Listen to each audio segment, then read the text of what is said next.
my name's Michelle and this is my channel Sewing Bunny, and welcome to my video today, which is all about a review of a pattern. Now, before I get on to the pattern, in case anyone is wondering, I am wearing today a Tilly and the Buttons Agnes top, which is in this very lemony yellow jersey, and I've added like these little buttons on these little turn-ups here. So done that. So I feel very yellow because I've got the yellow and blonde. I got my roots done. Went to the hairdresser. That was fab. But anyway, yes, on to the pattern review. So the Poppy Pinafore is by Loopy Mabel's Closet. Now, if you don't know Loopy Mabel's Closet, it's actually Jane, and she has her own YouTube channel, and that's where she shares her dressmaking and you know, crochet and things. She does actually have her own dedicated crochet channel as well, which is Loopy Mabel's Crochet. So yes, I will link her channel down below, both channels, if you wanted to check her out. But I'm pretty sure a lot of you already know of her. And if you had been following along with her, she had started drafting her own patterns and things just for herself. And she decided to release them out into the wild. And her first one is the Poppy Pinafore, which I have here, modelled by my lovely mannequin Doris. So I'm going to speak to you all about the details of this. Okay, so let me tell you a little bit about the pattern first. So I've got some notes here that I'm just going to read off just because I want to make sure that I don't miss anything. So the description of the Poppy Pinafore is: the Poppy Pinafore is a stylish but comfortable sleeveless dress with a pretty button placket down at the back and inseam pockets. Designed to sit above the knee as a layering piece, but can be lengthened into knee, midi or long pinafore style too. And the fabric recommendations for this is a light to medium weight woven. So this can be things such as baby cord, linen, linen blends, cotton lawn, poplins, chambray and denim. So I have used a baby cord for mine, and this fabric came from Stitches and Bobbins. I actually won this fabric back in January because they had a birthday giveaway over on Instagram where you could win either one of these sort of colourways for this fabric, and I picked this one and I thought it was perfect for this project. Okay, so the size ranges that this goes into. So it's varied from an extra small to a 2XL. And I'll tell you kind of what those measurements are. So an extra small, you're looking at a bust of 34.5, a waist of 26.5 and hips of 35.5. And then the 2XL goes up to a 49.5 inch bust, 41.5 inch waist and 50.5 inch hip. And it is designed for someone who is 5'5". So I was very, very happy that Jane actually put what height it was drafted for, because if you've seen any of my sew-alongs or anything like that, I sometimes have to lengthen patterns, and it can be a little bit annoying for me if I don't know what height it's drafted for. So very happy that Jane included that. And the fabric kind of lengths that you would need, depending on your width and everything, she's written it all down in her instructions, but you'll probably need something between 1.5 and 2.5 metres. I think for mine, I think I just used, I think it's about 1.5 metres, I think for mine, but I did make some little adjustments for it. Okay, and then also, just so you know, this is in PDF download only. So I don't know if she's planning on bringing out a paper pattern at some point, but at the moment it's PDF only, and I believe it is £8.95, and you can get a A0 copy with that, and also you can get your A4 or US letter size to stick together for it. So yeah, lovely options for that. So I'm just going to go over just a couple of the actual little details on the dress. I will be popping it on just a little bit later on in the video, and I will have lots of pictures and things to share with you as well. But I'll just start off by saying, so the pattern pieces that you need for this are very straightforward. You have a front piece, you have 2 back pieces, as you'll see in a minute, and you've got a front skirt piece and a back skirt piece, and then you do use bias binding for the armholes and the neckline. Now you can buy your own bias binding, or you can make your own from the fabric, which I have done in this instance. So if I bring her a little bit closer, you may be able to see the bias binding here. So what it is, it's a bias bind finish. So I don't know if you'll be able to see that there. So what you do is it's just a single fold bias tape. So not the style, you know, where you get like 2 bits kind of folded in. You just literally have a piece of bias tape and you fold it in half, and then you attach it to the outside and then turn it in and then top stitch it around. And I really like that. It's such a nice way of doing the bias binding finish, because I have used that kind of that folded bias binding, you know, like with the 2 bits like that, and you have to kind of open it up and then, you know, sew in on the fold and turn it around, whereas this was so straightforward, and Jane's instructions are really, really nice and clear. So I did the biased edges on here. I think they turned out really well. I'm not a massive fan of bias binding, but I have actually been doing quite a lot recently because I really want to up my skill. So this was lovely to have this to assist with that. You also have bust darts. I don't know how well you'll be able to see that, but there are bust darts, but they're not bust darts in the sense that they go to the apex. They just kind of give a very rough shape on the side. So because this is quite an oversized pinafore, it's not meant to be fitted. So you have bust darts just to give a little bit of shape, and then you've got this lovely gathered waist. So as you can see there, it looks really nice, those gathers. I must admit that I did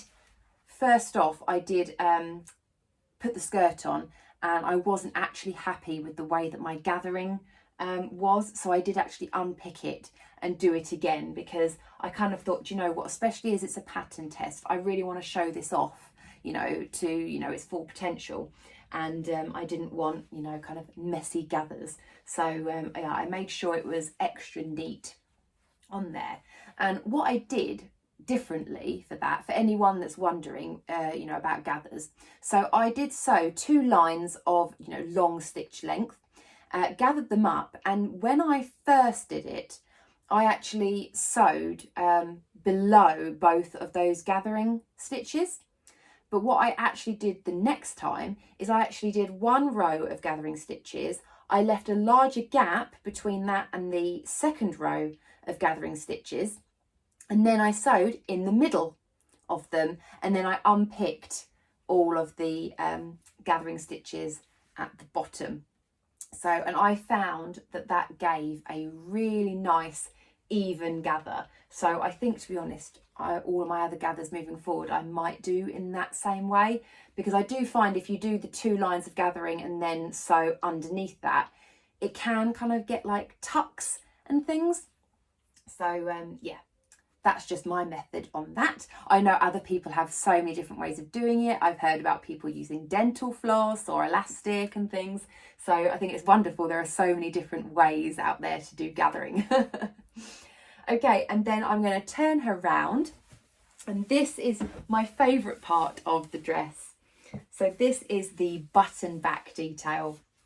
So as you can see here, we do have 3 buttons. Now, if you want to use more buttons, you can. Jane does recommend 3 buttons, but I've seen people, other testers, they put on 4 buttons or 5 buttons. Entirely up to you what you'd like to do. So I did put on these 3 lovely little pink buttons, and these were actually a gift from my friend Holly, who's Holes Stevens over on Instagram. I'll link her down below. She just makes the most beautiful clothes, and she actually gave me these little buttons, and these are from Tabitha Sewer. So I've got 2 left, because I know there was 3 on here. I have actually used one for another project, which you'll see at a later stage. But yeah, she gave me these as part of a little gift exchange. So that was lovely to use that for this project. I thought they went really, really well. Now, a little confession is I lined up my buttonholes and I sewed my buttonholes. My machine is a manual. Yeah, you have to do buttonholes manually. You can't just, do a one-step buttonhole. You have to physically do it yourself. And I made them too small. And by that time, I was very silly because I'd already cut them out. I didn't want to unpick them all or anything. But I actually found if I just put the buttons on, if I just sewed them on, then because this is quite loose and oversized, I can just fit it on over my head. So there's a tip for you. You don't actually need to do buttonholes for these. You can just put them on and then pop it over your head. So obviously check first, just in case, because I don't know if, maybe you're a little bit bustier or something, and then it might not. But yeah, I just sewed them directly on. Now, I did find my placement might have been slightly out because at the top here, it was kind of flicking out a little bit. So I just did do a little stitch just to keep that top part on. But I love that. I think it's so pretty with those little buttons at the back. It just gives it a little bit more detail. And then what I did do for the skirt, which you won't be able to see here, but I did actually lengthen the skirt by 3 inches. And I did that because Jane had said that it was drafted for someone who was 5'5". I'm 5'8". So I did lengthen it by 2 inches. I did also drop the waist probably by about half an inch. Again, just because I kind of thought I'm a little bit taller and I did want this to hit me slightly lower down. So the size that I made for this is I made the size small. And the reason why I picked the size small is because I looked at the main kind of body measurements and I was kind of in between a small and a medium. So I was thinking, okay, well, maybe I'll go for the medium. But then I looked at the finished garment measurements. Now, the finished garment measurements, as I say, it's very oversized. So I was absolutely fine in the small because I'd have plenty of room around the bust, waist and hips. So I would recommend, if you are possibly maybe slightly outside the 2XL, then still have a look at the finished garment measurements on the pattern, because as I say, it is a loose oversized pinafore, so you might actually be able to get away with it if you are slightly outside that. So that is worth bearing in mind. Okay, so what I'm going to do is I'm going to pop this on for you now and give you some twirls. Okay, so I've popped you at this angle just because my room is so small. It's sometimes very difficult for me to get like the right angle. So I do apologise, I am going to be cutting off my head. I don't know if the yellow necessarily goes with the pinafore. I'm hopefully going to make maybe another Agnes, maybe in like a pale pink or something, to maybe show off the little pink flowers. In some of the pictures that I will show you, I was wearing a little pink short sleeve t-shirt, but it was quite baggy, so it was kind of ruffling up a little bit. So yes, need to make more t-shirts as if I don't have enough. But yes, let me show you the pinafore. So again, apologies, I've almost cut off my head here. One thing I actually didn't tell you when I was giving you the details is the pockets. So I can't believe I missed that out. So there we go. It has got inseam pockets there, as you can see. Sorry if there's any sunlight coming through there. So again, I just used the same fabric for the pocket lining, but if you wanted to, you could, do some funky different colour pockets and things, because they are very well hidden on there. So yeah, you've got all the gathering around the waist, and then if I show you the back, so then we've got the gathering around the waist here as well. Then you've got the buttons down there as well. So I think it looks really cute. And then if I come a little bit closer, again, sorry for the sunlight, but yes, you've got the bias bound neckline, and the armholes as well. So if I stand back as far back as I can, hopefully you'll be able to see the length. So as I say, I'm 5'8", so I did lengthen this skirt by 3 inches, and I did lower this line by ½ an inch. So if you can see there, I think it hits absolutely beautifully. Just kind of mid-thigh. I just team it up with jeans. I saw that that's what Jane did in all of her pictures. She just wore it with jeans and boots, and I love that look. And as you can see, it is quite oversized. If I just pinch it in, you can see there, that's if it was to fit. So you have got a lot of excess, but I think that's lovely because it's just nice and loose. You can eat whatever you like and everything, and I just think it's a really lovely pinafore. It's just so nice just for casual, everyday sort of wear, and I really like it. Let me just pull up a chair, and I'll show you when I sit down as well, so you can see if you are worried about the length if you're sitting down. So it still does cover up to the thighs and everything, and yeah, it doesn't bunch up or anything too much, you know. It's actually quite a nice, still nice and loose even when sitting. Okay, let me pop you back where you were, and yeah, I'll round up the video.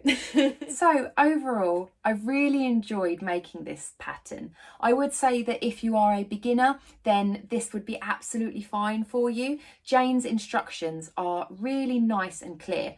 They are all photographs, so it's really easy to follow. You know, she really does hold your hand the whole way through. And Jane, if you're watching, thank you so much for letting me pattern test for you. It was an absolute honour, and I thought it was brilliant that I could test your first ever pattern. So yeah, I hope everyone did enjoy my video. If you did, then a thumbs up would be lovely. And if you haven't subscribed already, then please do. Okay, take care everybody. I'll speak to you soon. Bye.